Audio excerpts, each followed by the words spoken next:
right? You were just some snot-nosed young kid who thought he knew everything, and look at you now. We're very different people. I would never spend $100 a week on my appearance, obviously.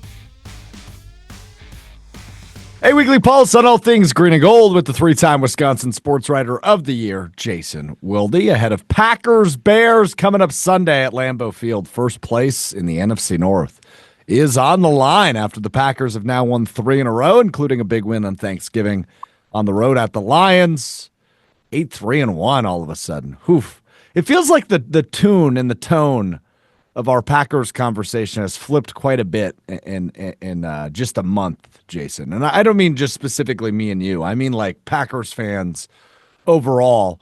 Coming off of that loss against the Eagles on November 10th, it felt like, oh no, the sky may be falling. The offense has gotten stale. Matt LaFleur has lost his fastball. And now they've won 3 in a row and have a really big one coming up Sunday against the Chicago Bears at Lambeau Field. Yeah, no, I never felt that way. I felt they obviously had some issues that they had to fix. But I never thought that LaFleur had lost his fastball. I never thought that their offense was in deep doo-doo. And I'm not implying you felt that way by any means. I'm just saying that was the tone after the Eagles loss. I understand. And it was a popular opinion, if you will.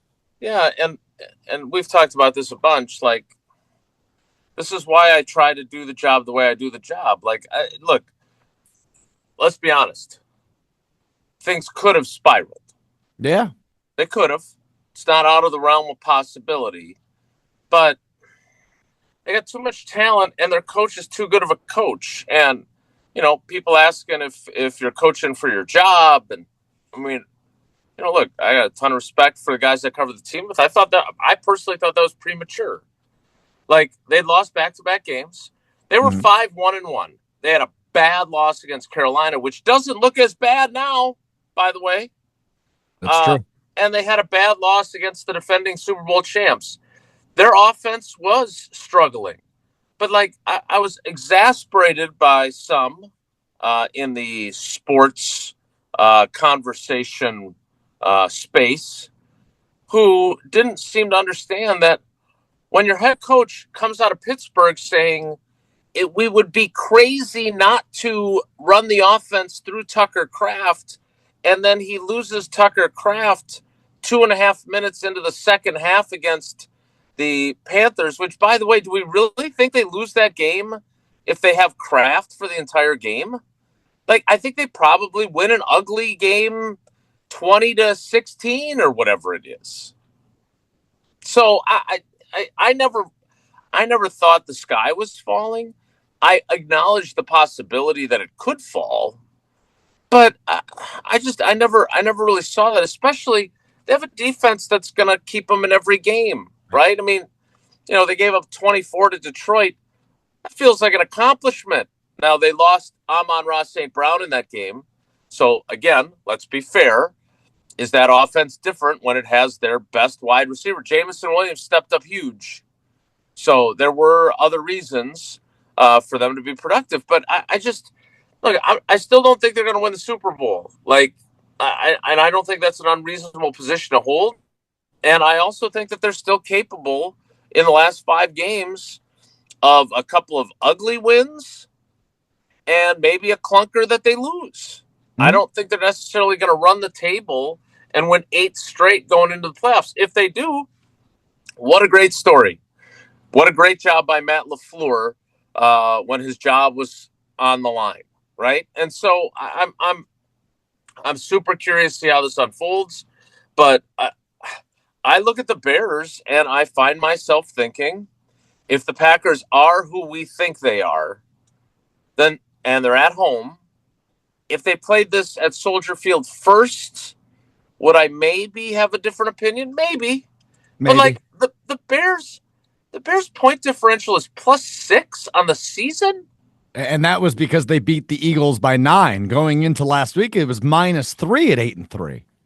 And look, I am not here to degrade what they've done. They've won a bunch of close games, but a wise man, Mike Holmgren, told me when I was a young Cub reporter that when it comes to one-score games, you hope to split.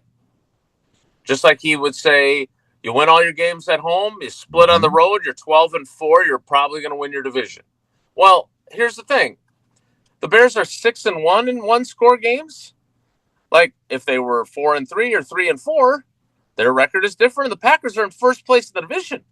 So credit to them for winning close games. But, like, they needed a kickoff return to beat Minnesota a couple weeks ago, right? Like, so this is a great opportunity for Ben Johnson and his guys to show that they're not a Travis Shamockery and that they're legit. Like, they'd be 10-3 if they won. They'd be in sole possession of first place. I just think that the Packers are a better team, and I think that will show up on Sunday afternoon at 3:25. Yeah, and I think that's the popular opinion. That's obviously the Vegas opinion. Now it is. Yes, I don't know that 3 weeks ago that's the case. I agree with you on that, but I don't know how much people were buying the Eagles even a week ago, or excuse me, the Bears a week ago, despite until their win over the Eagles. I think more people are saying, okay, maybe they're better than we thought. But still, I don't know how good they are, despite looking really good on Black Friday against the reigning champs. And but by the way, you and I'm not correcting you because I'm trying to do that less, especially to Tausch because it irritates him. Oh, is that your end of year resolution? Well, I'm just trying to make my life better. You misspoke momentarily there and said Eagles, right? Nobody's buying the Eagles. Then you corrected yourself. Here's what I think is interesting, and this is another point that I want to make about LaFleur. Who, look. He's not my guy. Like, we have a great relationship. I like him as a dude. We're very different people. I would never spend $100 a week on my appearance, obviously. But I'm not here to carry his water for him. I'm not here to tell everybody how star-spangled awesome he is. I'm not here to do that. Yep. But look what's going on in Philly. And they're having some similar problems to what the Packers had in their back-to-back losses, including the one to Philly. And you saw some defensive players say, look, we're trying to hold up our end of the bargain. But you never saw any public sniping, in part because the quarterback came out and in one of those moments where I think Jordan Love has been at his best speaking publicly said, yeah, if I was those guys, I'd be looking at us going, what are you guys doing? Which could not have been a more perfect thing to say after they lost to the Eagles. And so I do think it's important to give Matt LaFleur a little bit of credit for holding things together. I like the people in our YouTube comments and the people that text the Carbless Target text line, he's lost the team. How the hell do you know if he's lost the team or not? I don't even know if he's lost the team. Now, if I can get guys in the locker room to tell me that, then yes, but because they lost two in a row, you've decided that he's lost the team?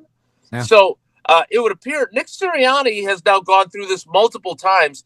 And, oh, by the way, he won a Super Bowl. Won a Super Bowl.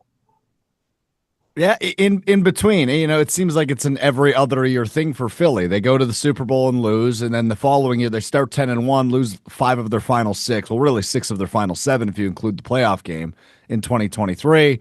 Nice. Last year they win the Super Bowl. Now it seems like they could be imploding again. And for Philly, it has happened before where it really fell apart. For Green Bay, it was a 2-game skid, and it seems like everything's back on the rails for them. So that's credit to Matt LaFleur for not allowing this thing to fall apart where, if you look at the outside noise, if you look at the fan reaction, if you look at some of the sports media reaction that we're a part of, and I'm not saying either of us are guilty of this, but I'm saying there are people that thought, oh my God, everything's falling apart. The sky is falling. This team has lost it. Clearly, that's not the case as they head into a really big one against Chicago. Want to get to that game in a second, but do want to look back really quick. I know it's been a week, and it feels like that game was a month ago.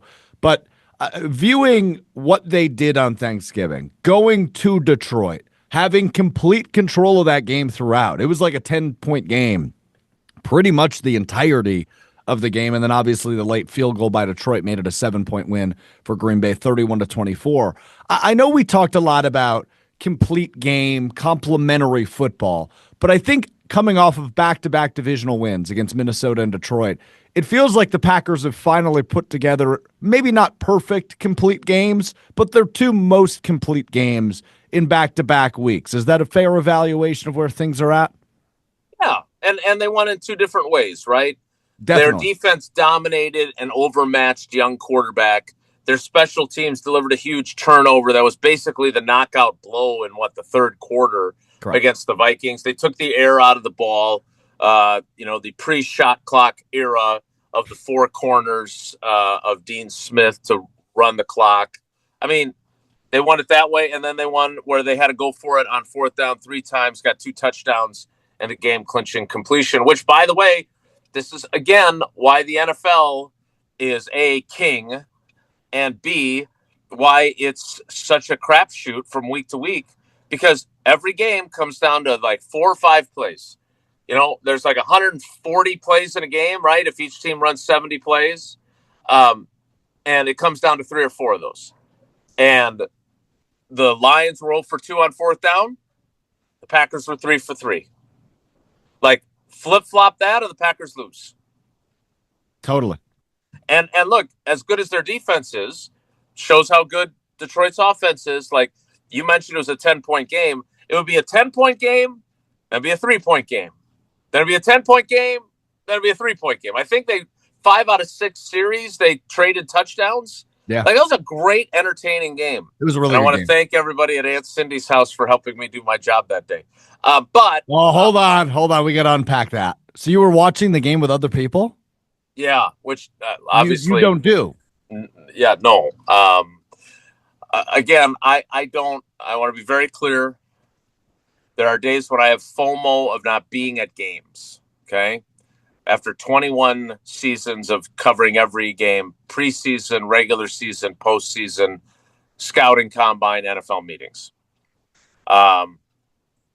It was fun to have average Packers fans who'd maybe enjoyed a Coors Light or an Old Fashioned or two, sure, giving me storylines and their opinions on the team. It was like having my own little focus group. The turkey and the stuffing and the mashed potatoes were awesome. Shout out Aunt Cindy. But it was a different environment to cover a game in, right? Then we listened on our drive back from Kaukauna. We listened to the press conferences with Paul, which Paula and the girls really enjoyed on Packers.com. Yeah, so my point is, I don't even remember what my point was. My point is that was a game that I think could have been a game that suddenly people are questioning this team again, right? Mm-hmm. And look, you can just because they won, you can second guess the third down throw that Watson drops. Yeah. Before the fourth down conversion. Like, and LaFleur said he knew he was going to go for it on fourth down, then why didn't you run the ball on third down to use up more clock? Right? But my point is that that's the slim margin. Mm-hmm. And they are on the other side of it now. That doesn't mean they won't be on the wrong side of it on Sunday. But again, I feel like their offense is coming together. I think their defense in that game was obviously good enough. It certainly was dominant against J.J. McCarthy and the Pips. Like, they're in a really good spot with what they're doing. I'm curious to see how their run defense is on Sunday without Devontae Wyatt. I don't think they can afford another critical injury. I made the unpopular statement that they may actually, in a weird way, be better off with Sean Rhyan at center. Even though I am a huge Elgton Jenkins stan, I just think he should have been a left guard all the time. And Aaron Banks is starting to play better, which is encouraging. But overall, I think they're in a really good spot. I don't think they're going to win out, but I don't think they're going to go to the Super Bowl. But I could see those both being possibilities. Yeah, I agree with you on all that. So I'm glad you brought up the offensive line because that's where I wanted to go next. Anthony Belton gets his first career start, and I know you talked about that over at channel3000.com, but it seemed like the run game was the most efficient it's been this season with the interior pairing of Banks, Rhyan, Belton from left to right. Again, it feels weird to call that an upgrade at center because Elgton Jenkins is an all-pro level offensive lineman. But he has struggled at center. He struggled with that transition prior to the season-ending injury. Ryan's done a good enough job through, 2.5 weeks now of that. Anthony Belton at right guard, seemingly solid, had a couple of missed blocks, but again, it's his first start. We're not going to kill him over it, especially in a win. it seems like the run game can get its footing a little bit more than it had early on in the season with those three in the interior. I totally agree. Your assessment is spot on. I assume you just stole that from Bulaga, but nevertheless, it's true. Like, and again, Aaron Banks is an interesting case because he's dealt with injuries. He's on a new team. They paid him a king's ransom, and the way he was playing and the health or lack thereof, there was reason to wonder if he could be one and done. The way they structured that contract, they could get out from under it right away after 1 year. I don't think they'll do that. But unless they say, you know what, I think it'd be worth keeping Sean Rhyan and we can find somebody else to play right guard. Like, that's all down the road. But Sean Ryan's in a contract year. Rasheed Walker's in a contract year. Those still are unresolved. So the offensive line, I can't imagine Jordan Morgan won't be the starting left tackle, that they'll finally say, look, we've jerked this guy around 2 years running. We drafted him in the first round for a reason. Let's just put him at left tackle, let Rasheed walk. But I do think Sean Rhyan has made a case for whether it's the Packers or someone else. This guy can play center, and he's got versatility. Now, he has not been perfect either. But again, in a weird way, because I believe, like you do, that Elgton Jenkins was playing out of position, and that was the whole hook that they put on their redevelopment of their offensive line. That is an error by them. Yeah. Whether you want to put that on Goody or LaFleur or both. But the bottom line is they're playing better now. And you see, look at the Bears. Look at how different the Bears are, having solidified the interior of their offensive line. Great point by you. So that makes a difference. And again, I'm not saying that the Bears are world beaters either, but they sure give themselves a much better chance because they can run the ball through between the tackles, and their quarterback isn't running for his life all the time. Bingo. Right. Yeah, it makes you think about like a team like the Bengals, right? If they were able to keep Joe Burrow upright, how different is their season each of the last 2 years? Because they haven't invested in offensive line. And, well, the Packers, I guess from a monetary standpoint, haven't hugely invested. They've got several guys on rookie contracts. Zach Tom obviously signed the big extension. Aaron Banks, you called it a king's ransom. He got paid handsomely in free agency. But outside of that, you got Walker, Ryan, and Belton all on rookie contracts. But those are guys. But look, you have to use premium picks, too. Correct. Belton's a second-round pick. Rasheed and Ryan are obviously day 3 picks, but you talk about Ryan was a third-round pick, so he's a day 2. He was a day 2. He was a day 2. And I know Jordan Morgan's not playing right now, but they invested a first-round pick in him. First-round pick, right? And it doesn't always work out. Josh Myers was a second-round pick, and he was not nearly as good as the center that went right after him, Creed Humphrey. But I'll tell you this: for $2 million, you might have been able to get by if you have Banks playing like he's playing right now, and you have Elgton playing at guard. Maybe Josh Myers becomes a much better center for pennies on the dollar. No doubt. Yeah, so, it's something worth revisiting given the early season struggles. But anyway, offensive line is an upgrade. That's good. I want to talk about the 2 biggest names on the Green Bay Packers for the next 10 or so minutes as we wrap up this week's edition. Let's start on the defense. Let's start with Micah Parsons. I feel like I say this to you every week. It's hard to comprehend how big of a game changer he has been for the Green Bay Packers. He has 2.5 sacks on Thanksgiving. He's up to 12.5 on the season. I don't even know where to go with this. I'm blown away by the impact he makes for a defense that was already pretty good a year ago. But he is a complete game changer, and that changes the complexity of your defense, especially when you lose a guy like Devontae Wyatt in that matchup and you lose him for the rest of the season. But you've still got a complete game wrecker on one of the ends, and that is a huge, huge, huge upgrade for Jeff Hafley's defense in year 2. So it was August 28th that they made that trade. Mm-hmm. And I've watched him. Domofsky was giving me a hard time for not having written my Enter Sandman story yet. Because I wanted to do it on a Sunday of a home game. Because I'm not saying that they're going to play that Metallica song on Sunday, but I'm not saying it. Like, I think if your defensive coordinator likes the idea and your players like the idea, your stadium ops guy probably should figure out a way to pay the royalties to Metallica so they can play it. But I still, after watching him, 8 of his 12 and a half sacks in the fourth quarter and overtime. Mm-hmm. I mean, it was on way back on October 30th. I looked it up. That Halfley first raised the idea of him being a closer and brought up the baseball comp. And then it was a couple of Thursdays ago where he was walking off the podium, and I just said, "Hey, Jeff, real quick, growing up out in New Jersey, were you a Yankees fan? Was like Mariano Rivera your closer?" I said, "I think he was a rookie when you were like a senior in high school." And he tells this great anecdote, which I'm going to use at the top of my story on Channel 3000 about, he plays in a football game to beat his high school's big rival. And then they go to game 6, his dad, his brother, and him, to game 6 of the World Series. Rivera's not the closer in 96. Wetland is. Mariano Rivera is the setup man. So it's before the Enter Sandman song becomes a thing in 99.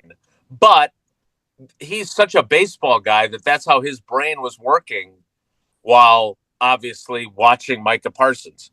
That's my long-winded way of saying I still can't believe Micah Parsons is on this team. Yeah. It's like, how many times have we talked about Chase Claypool, Khalil Mack? Yeah. There was a trade for, I think they tried to get Dalvin Thompson, the defensive tackle, many years ago. I think he was with the Giants, who went to like the Vikings for a while. Like, Goody was the king of, we're going to be in every conversation. And while Tausch thinks that I'm too critical of him, or maybe I just look more critical because he's a Goody stan, like, I actually like that. And I like him being honest about saying, hey, this was our offer, like the Khalil Mack trade. Mm-hmm. The Bears gave up 2 first-round picks. Goody would only give up 1. That's why they didn't get Khalil Mack at the time, right? So all those close calls, it's surreal to me that Micah Parsons not only is doing what he's doing, but that he's doing it in a Packers uniform. It's madness that he is actually a Packer, not to mention that he's playing the way that he is. So kudos to Goody. Again, they paid a king's ransom for him too, not only monetarily, but 2 first-round picks and Kenny Clark.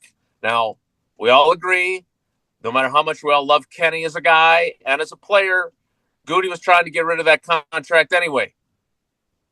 So he basically salary dumped a still good player. Yeah.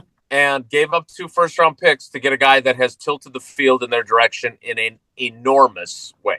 Yeah, you asked Goody on December 4th if he would make that trade 100 times over. The answer is yes. The answer is yes. Yeah, I mean, look, and you can criticize him for Banks. You can criticize him for Nate Hobbs. Definitely. And criticism is deserved there. But right. But, like, he's hit, and I use this phrase when he hasn't talked to us during the season, by the way, which that's not fans' problem. That's my problem, but fans should hear from their general manager. But I would have liked to hear from him, even though it was an early bye week. I would have liked to hear from him then. Or at the trade deadline, even though they didn't do anything.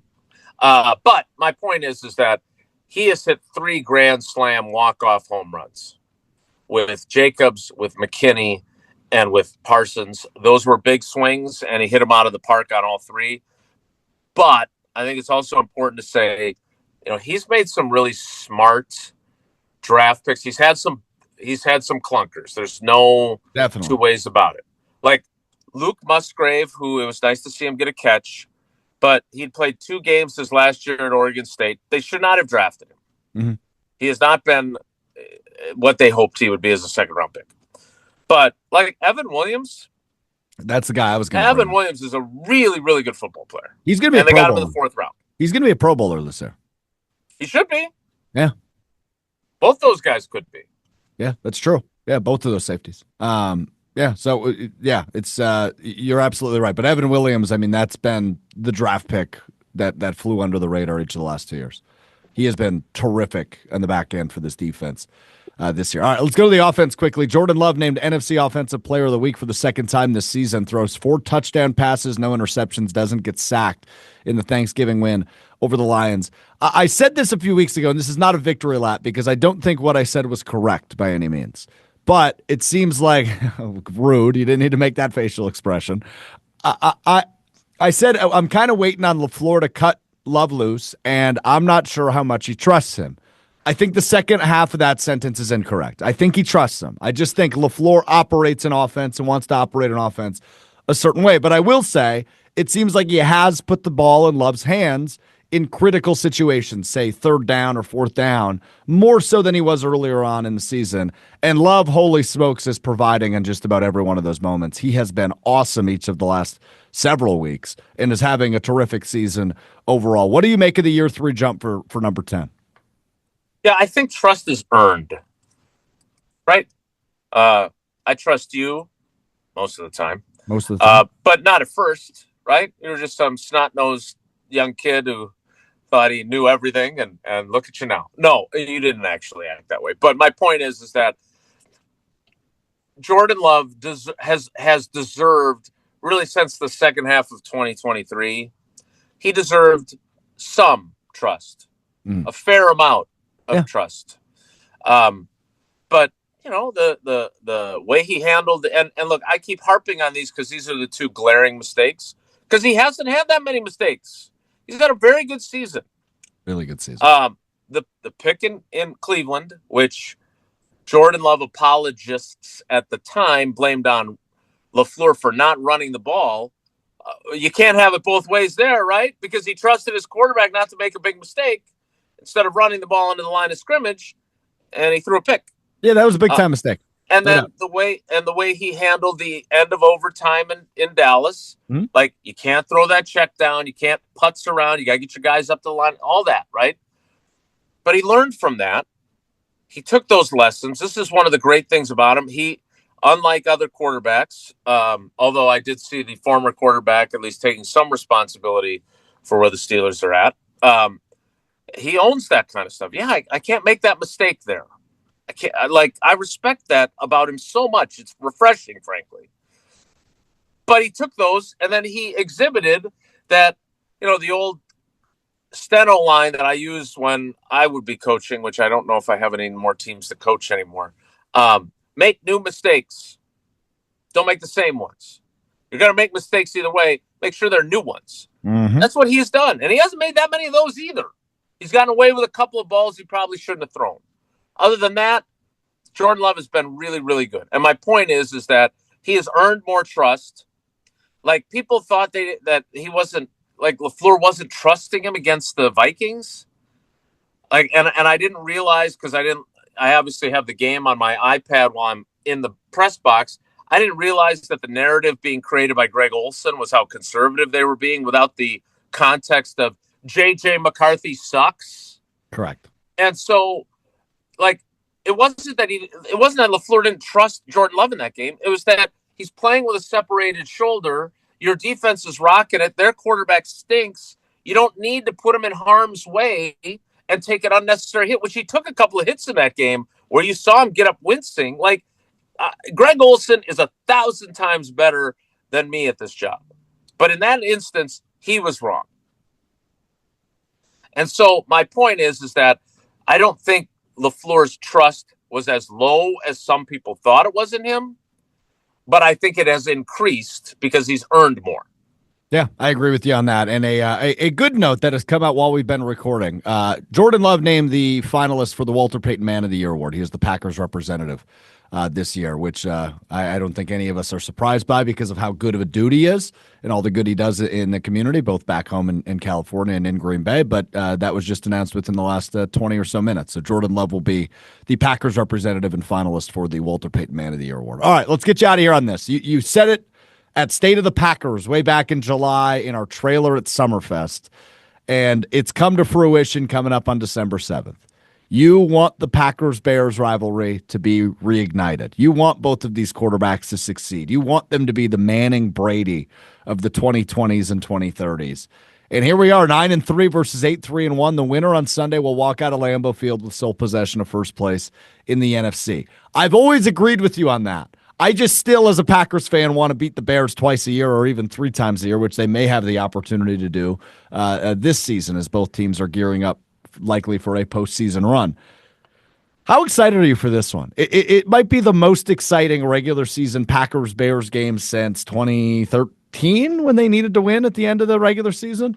The Randall Cobb game? Yep, that's exactly what I thought. That was 12 years ago, man. It was, indeed. Look, you're a fan. I am. You make no bones about that, nor should you. I am not.